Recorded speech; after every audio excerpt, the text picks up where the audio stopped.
Урлаг хархран торгон салих хатсарэ хэлбэ сүндавлагатай овсноор тойлдон мэлтигээ сүрхэн жүдэн ол эцгийг би яг энэ бүтээллийг нутагтаа гаргасандаа нэг л зүйлээр баярлж авт. Нутгийн зовоолон байна бас нэг нутгийнхаа энэ уул ус энэ гол мөрөн энэ хайрхад энэ олон зүйлийг дотроо багтаасан нэг бүтээлтэй болгочлоо тагч.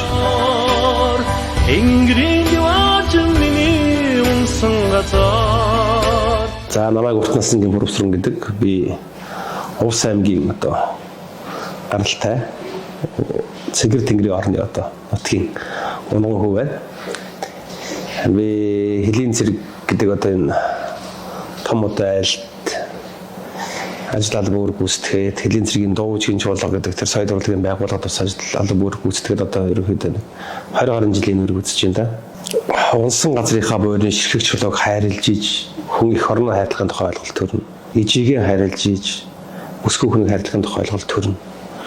Тэнтэй адилхан одоо би бол өөрөө тэр одоо алс баруун хязгаар их уулсын орн их нуруудын орн тийм одоо сайхан нут төрж өсдөр юуны өмнөх бахархч одоо яагаад гэвэл бодлын минь цараа бас тэнтэй холбоотой болов уулсын оройг харж хүн болж өснө гэдэг бол уулсын оройдоо зорилгоо аваач тавина гэдэг бол тэр их нуруудын одоо энтэй тэгж одоо сайхан бодол талбиун байна гэдэг бол өөрөө хүн ямар ах үед төрөөд ямар ах үед өсөөд ямар ах хүнийг одоо суурийн тавьж өгсөнтэй ялангуяа энэ уран бүтээл хүмүүст их нэлийн бас их сойр болж өгдөг болоо гэж боддог.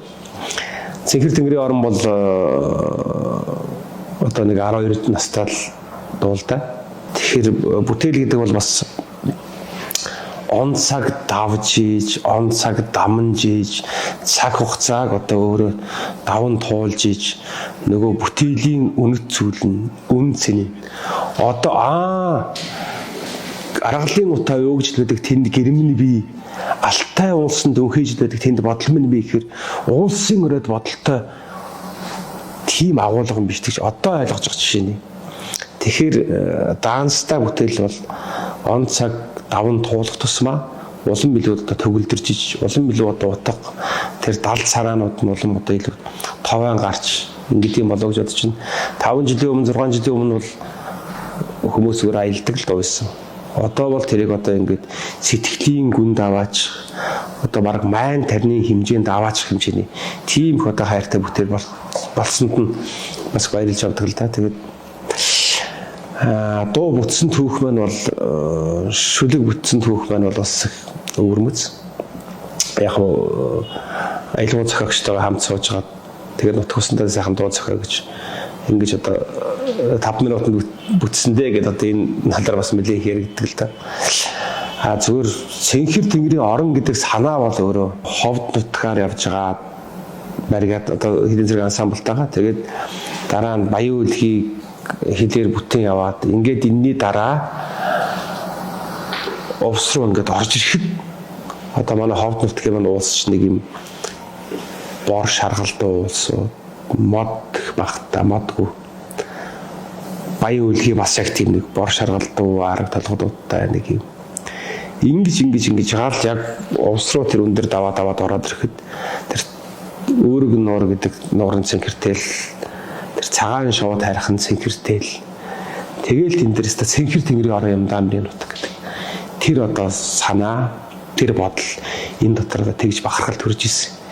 Тэгээд тэр маань одоо сэтгэл дотор их олон жил уншиж явж иж тэр бүтээл задарч гарч ирсэн болов уу гэж ингэж боддог. Тэгэхээр тээж явж исэн өөртөө одоо их хүнээр ярих юм бол эвлэгж явж исэн тэр бүтээл ингэ задарч гарч ирсэн учраас тэр одоо бас хүч эмоцоор одоо энэ хүн болгоны сэтгэлд нь бас тийм мэдрэмж өгд юм болов уу гэж бодож байна. Унсан газрын буйрны ширхэг чулуунаас эх орон гэдэг одоо агуу зүйл эхлэн бас оршин тийм дотор. Тэгэхээр Цэнхэр тэнгэрийн орон гэдэг агуулга ч өөрөө Увс аймагт Цэнхэр тэнгэрийн орон, Монгол улсад Цэнхэр тэнгэрийн орон, энэ дэлхий ч өөрөө Цэнхэр гаригийн орон. Энэ цаад далаацсан арвил дэлхийн бүтээл. Жижиг сэтгэж бодох юм бол нутгийн бүтээл. За Жавхлан бит хоёр бол 10 жилийн нэг анги. Их сургуулийн соёлын их сургуулийн нэг төгсөлт. Одоо жинхэнэ насан багын андууд байхгүй юу? Тэгээ одоо Жавхад маань одоо миний олон бүтээлүүд байна л да. Одоо тэр буурал даргын нутаг далай далай нуураар баян нутага. Агшинароо даравын нутага. Дайын дамдыртай мэрэгдэр баян нутага. Тэр одоо би аавынхаа нутагт зориулж миний аав уусаа миний давсцсан явуулгүй. Монголын тэр 44 жил төрсэн буурал даргын нутгийн хүн баггүй манай аав. Тэгээд тэр нутгийнхаа сумын 90 жил даваад зориулж энэ буурал даргын нутаг гэж дуу зохиож өгсөн. Тэгээд Цэнхэр тэнгэрийн орон энэ хоёр чинь бараг чацуу хоёр дуу баггүй. Яг зэрэг гараанаас хөдөлсөн. Тэгээд зэрэг гараанаас хөдлөл зэрэг одоо ингээд Монголын арт түмэс зэрэг зүрхэн очсон бүтээлтэй. Тэгээ олон бүтээлүүд байна. Тэгээд Жавхад чинь хамгийн гол нь бүтээл дээр их цензур тавь. Бүтээл дээр маш их судалгаа хий. Тэгээ 3 дугаар Жавхланд бас нэг зөвхөн миний яруу найрагч хүний хувьд бодож байгаа юм бол Жавхланд нэг юм дал тийм их өвдөс баг. Тэр нь дуулахар зүгээрч харагддаг, сэтгэлгийн дээрч харагддаг. А дахиад бүтээл дээр энэ бүтээл яг явна, яг явахгүй гэдгийг бас мэдээд байгаа. Би 12 настай аавыгаа алдаад 13 настайгаас эхэлж шүлэгч эхэлсэн. Тэрнээс хойш бүтээлийн хэмжээнд төвөрлөж бодохоор хагас мянга орчим бүтээл. Тэрний нэг дууны бүтээл нэг 200 юм бий. Тайзлагдсан бүтээлүүд бас зөөнгүй хэд бий. Дууны бүтээлүүд төр бол миний ганц бодож харж явдаг юм бол би жан зураглаж бичдэг юм билээ. Тэр өсний зураач. Үүлэн нүмер газрын ингээр зурглан нүгэд гэж шүү дээ. Тэрийг ингээ хүн харахад одоо нүдэнд ингээл зураглагдана. Тэр тэнгэрт байсан тэр хөвөн үйл ингээд нөхөд газар буусан тэр сүүдэр нь яг дагаал ингээд нүгж идэг. Хүүхэд байхад тэрийг үүсгэх гэж гүгэл тоглож исэн. Тэгвэл тэр энэ бүтээлдээ тэр үүлэн нүмер газрын ингээр зурглан нүгэд үчийн наман завшин залуугаас алхлаад л. Тэр одоо жишээ. Тэгэхээр би ялангуяа дууны бүтээлүүд төр жоохон зурж бичдэг юм болоо гэж бодоод байгаа юм. Тэгэхээр зурж бичиж байгаа чи өөрөө зураг өөрөө хүний нүдэнд дэлхийн юм. Тэгээ бичсэн дууны бүтээлийг шүлгнүүд нөөрэ бас хүнд их ойрхон очт юм болоо. Дууны шүлгийг хүнд байх хэрэггүй. Хүнд байхаар хүн ер нь бол хүн дууг ямар үед дуулдаг вэ гэдгийг маш сайн бодох хэрэгтэй байхгүй. Дууг ямар үед дуулдаг вэ? Хүн ямар үед уйлдаг вэ? Тэгэхээр дуулдаг тэр сэтгэлгээн дээр аваач тэр дуугийн зохиохын тулд яг тэр мэдрэмж дээр л бүтээлүүдийг нөхөх хэрэгтэй. Үгийн сонголтууд нь ч тийм байх хэрэгтэй. Тэр цаа дал зүн совинж, тэр чирч явж байгаа тэр энержинж, тэр хүчин ч гэсэн тийм л байх хэрэгтэй. Тэгж очиж л тэр яг тэр дуулдаг сэтгэлийн тэр очиж байгаа хүний аманд орж ирэх дуу бүтэн. Би яг энэ бүтээлийг нутагтаа гаргасандаа нэг л зүйл дээр баярлж авт. Хамгийн их баярлж авдаг зүйл нь юу вэ? Нутгийн цонголон байна бас нэг нутгийнхаа энэ уул ус энэ гол мөрөн энэ хайрхад энэ олон зүйлийг дотроо багтаасан нэг бүтээлтэй болгочлоо тагч. Энийн уртал дээр манай нутгийн улс нуур гэж бүтээл бол тэргүй бүтээл байлаа. Энэ бол сайхан бүтээл, үнэхээр гайхамшигтай бүтээл. Тэгтээ улс нутаг харихраа, хан хөхий, дэглий цагаа маш олон уулстай. Овс, ачид, айраг, үүрэг, хяргас гэд асар олон нууртай. Хот, бай, дөрвөд, хотон, сартуул, илжигэн халах гэд олон ястантай. Тэгэд нэг нуурынхаа дуугаарыг олон жил болсон. Тэгэхээр энэ болгоныг хураач бүтээл болох болгоч одоо ингэж бас нэг ингэ дараагийн сайхан бүтээлийг болгож өгсөндөө энэ онцгой бас төрж энэ бүтээлийг бас өгсөндөө уран бүтээлч баярлж байгаа нэгдүгürt. Хоёрдугаар би өөрөө айлын отгоо хөгт байхгүй. Тэг их хэрэгтэй хэл. Тэг ээжийн хийж инхэн одоо өөр дээр нь нуруунд дээр хоёр одоо өссөн ийм одоо хөгт. Тэгэд ижигийн амьд сэрүүн байхад нь ижидээ хүүн зохиосон дуугаар ижиг минь аялж байгааг сонссон доо.